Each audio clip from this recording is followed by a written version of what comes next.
Body चाहिँ यहाँ उत्रिनु भयो होइन। अब हामी चाहिँ सिरुपाती रेस्टुरेन्टमा आइपुग्यौँ। पुरा रमाइलो जङ्गल छ। यस्तो मलाई जङ्गल हेर्नु पाइ के चाहिएन। के हो यस्तो यस्तो यस्तो। अनि रेस्टुरेन्ट त यता होला बडा जाँदै हुनुहुन्छ। यता माथि जङ्गल सजिलो काकी पनि निस्किँदै हुनुहुन्छ। अथा यस्तो राम्रो जङ्गल छ। अनि यस्तो मजाको ठाउँ रहेछ। अनि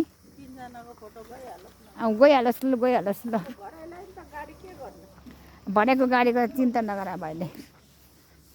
अनि अब रेस्टुरेन्ट पस्दै हुनुहुन्छ बडा रेस्टुरेन्टमा। कस्तो राम्रो ठाउँ रहेछ।